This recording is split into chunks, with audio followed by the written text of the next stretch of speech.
Israel Adesanya has the chance to become a three-weight world champion tonight when he takes on bitter rival Dricus Du Plessis at UFC 305. Adesanya was dethroned as the middleweight king first by Alex Pereira and then by Sean Strickland before the New Zealand-based Nigerian took a break from the sport last year. In his absence, Du Plessis defeated Strickland to set up a fight which will settle the South African's bitter feud with Adesanya. There is also plenty of action across the rest of the card as the UFC returns to Australia for the first time this year, including what promises to be a heavyweight banger as Tai Tuivasa takes on Jairzinho Rozenstruik in a clash which can surely only end in a stoppage. Here is everything you need to know about tonight's fights. The first fight at UFC 305 on the early prelim card will start at around 11:30 p.m. UK time on Saturday night. The prelim card will start at around 1 a.m. on Sunday before the main card kicks off just after 3 a.m. The main event between Dricus Du Plessis and Israel Adesanya will likely start at around 5 a.m. UK time, but that could be affected by how long the earlier main card fights take to complete.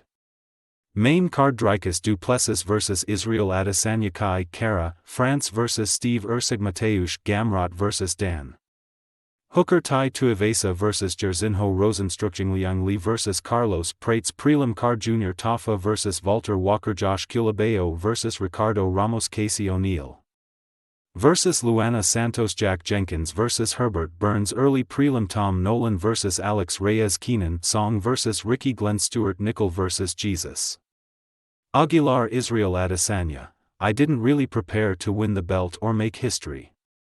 I'm just prepared to kill this guy. That's what I've done. You've seen me, whenever people doubt me or whenever I feel like people forget. 'Cause again this will happen, I will take this guy's head off and they will be like, damn, damn, he's really that dude. I forget because they saw my Strickland fight. People forget right away, they forget the classics I've given them. But then when I go in there and do what I do, how did I not see this? I thought Dricus was going to take him down and maul him like he did Whitaker, like he did Darren Till. Nah. This is a different beast. Dricus Du Plessis, I'm getting past Israel and 100% the fact that Dana said that the UFC would go to South Africa. I know he said it before that if South Africa wins a world title we're going there, but it's hard. There's a lot of things that needs to fall into place. We have the Minister of Sports from South Africa coming to watch the fight. Coming to make sure we do whatever needs to be done to get that fight, get the UFC in South Africa. And in Africa for the first time. A massive, massive goal I've had for many years, thinking I want to bring the UFC to Africa and South Africa.